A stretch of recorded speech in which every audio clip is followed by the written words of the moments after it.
पौराणिक कथाओं में आज हम सुनेंगे अश्विन संकष्टी चतुर्थी व्रत कथा। ये कथा सभी शत्रुओं पर विजय दिलाने वाली है। तो आइए सुनते हैं, लेकिन सुनने से पहले चैनल को सब्सक्राइब करें और लाइक और शेयर भी करें। तो भक्तजन भगवान गणेश का मन में ध्यान करते हुए तो आइए सुनते हैं। अश्विन मास के कृष्ण पक्ष की चतुर्थी को किया जाने वाला व्रत अश्विन संकटा चतुर्थी भी कहते हैं। ये सब संकटों को दूर करने वाला और मनोकामना सिद्ध करने वाला है। इस दिन क्रोध, घमंड, पाखंड ना करें और संयम से रहें। भविष्य पुराण में कहा गया है कि जब मन संकटों से घिरा महसूस करे तो गणेश चतुर्थी का व्रत करें। इससे कष्ट दूर होते हैं और धर्म, अर्थ, मोक्ष, विद्या, धन व आरोग्य की प्राप्ति होती है। तो अश्विन मास संकष्टी गणेश चतुर्थी व्रत कथा क्या है, आइए सुनते हैं। युधिष्ठिर ने पूछा कि हे कृष्ण जी, मैंने सुना है कि अश्विन कृष्ण चतुर्थी को संकटा चतुर्थी कहते हैं। उस दिन किस भांति गणेश जी की पूजा करनी चाहिए? हे जगदीश्वर, आप कृपा करके मुझे विस्तार पूर्वक कहिए।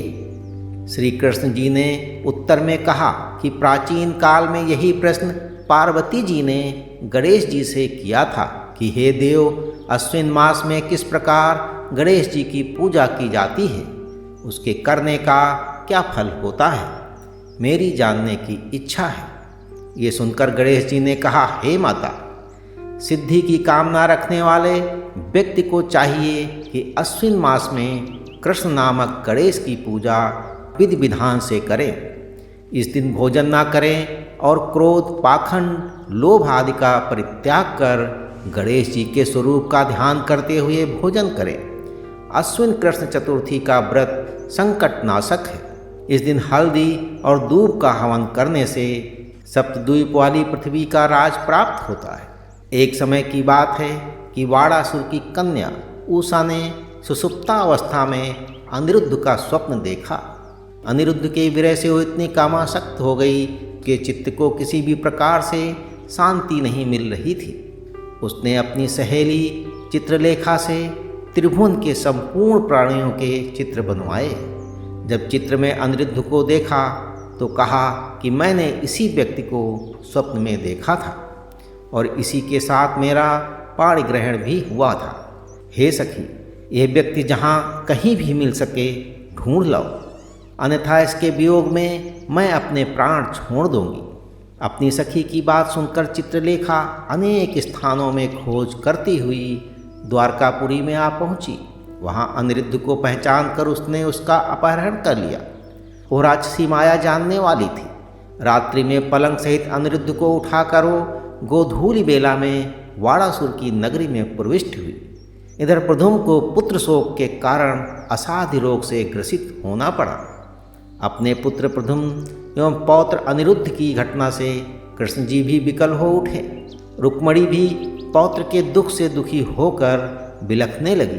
पतिव्रता रुक्मणी खिन्न मन से कृष्ण जी से कहने लगी कि हे नाथ, हमारे प्रिय पौत्र का किसने हरण किया है, अथवा वो अपनी इच्छा से ही कहीं गया है। मैं आपके सामने शोकाकुल हो अपने प्राण छोड़ दूंगी। रुक्मणी की ऐसी बात सुनकर श्री कृष्ण जी यादवों की सभा में उपस्थित हुए। वहाँ उन्होंने परम तेजस्वी लोमस ऋषि के दर्शन किए। उन्हें प्रणाम कर श्री कृष्ण ने सारी घटना कह सुनाई। श्री कृष्ण ने लोमस ऋषि से पूछा कि मुनिवर, हमारे पौत्र को कौन ले गया है? वो कहीं स्वयं तो नहीं चला गया है? हमारे बुद्धिमान पौत्र का किसने अपहरण कर लिया है? ये बात मैं नहीं जानता हूँ। उसकी माता पुत्र वियोग के कारण बहुत दुखी है। कृष्ण जी की बात सुनकर लोमस मुनि ने कहा कि हे कृष्ण, वाड़ासुर की कन्या उषा की सहेली चित्रलेखा ने आपके पौत्र का अपहरण किया है और उसे वाड़ासुर के महल में छिपा के रखा है। यह बात नारद जी ने बताई है। आप अश्विन मास के कृष्ण चतुर्थी संकटा का अनुष्ठान कीजिए और इस व्रत के करने से आपका पौत्र अवश्य ही आ जाएगा। ऐसा सुनकर मुनिवर वन में चले गए। श्री कृष्ण जी लोमस ऋषि के कथानुसार व्रत किया। हे देवी, इस व्रत के प्रभाव से उन्होंने अपने शत्रु वाणासुर को पराजित कर दिया। यद्यपि उस भीषण युद्ध में मेरे पिता शिव जी ने भी वाणासुर की बड़ी रक्षा की, फिर भी वो परास्त हो गया। भगवान कृष्ण ने कुपित होकर वाणासुर की सहस्र भुजाओं को काट डाला और ऐसी सफलता मिलने का कारण व्रत का प्रभाव ही था। श्री कृष्ण जी को प्रसन्न करने तथा संपूर्ण विघ्न को शमन करने के लिए इस व्रत के समान कोई दूसरा व्रत नहीं है। श्री कृष्ण जी कहते हैं कि हे राजन, संपूर्ण विपत्तियों के विनाशार्थ इस व्रत को अवश्य ही करना चाहिए। इसके प्रभाव से शत्रुओं पर आप विजय लाभ प्राप्त करेंगे एवं राज्याधिकारी होंगे। इस व्रत के महात्म्य का वर्णन बड़े बड़े विद्वान भी नहीं कर सकते। हे कुंती पुत्र, मैंने इसका स्वयं अनुभव किया है, ये मैं आपसे सत्य कह रहा हूँ। अश्विन मास गणेश संकष्टी चतुर्थी व्रत पूजन विधि क्या है? प्रातःकाल उठकर नित्यक्रम से निवृत्त हो स्नान कर स्वच्छ वस्त्र धारण कर लें और श्री गणेश जी का पूजन पंचोपचार धूप दीप नैवेद्य अक्षत फूल विधि से करें। इसके बाद हाथ में जल और दुर्वा लेकर मन ही मन श्री गणेश का ध्यान करते हुए व्रत का संकल्प करें। संध्या होने पर दोबारा स्नान कर स्वच्छ हो जाएं और श्री गणेश जी के सामने सभी भोजन सामग्री के साथ बैठ जाएं। विधि विधान से गणेश जी का पूजन करें और वस्त्र अर्पित करें। नैवेद्य के रूप में लड्डू अर्पित करें और चंद्रमा के उदय होने पर चंद्रमा की पूजा कर अर्घ्य अर्पण करें। और इसके बाद जो है गणेश चतुर्थी की कथा सुने अथवा सुनाएं। धूप तथा हल्दी से हवन करें। तत्पश्चात गणेश जी की आरती करें और भोजन के रूप में केवल फलाहार ही करें। तो पौराणिक कथाओं में आज बस इतना। अगली बार हम सुनेंगे एक नई कथा।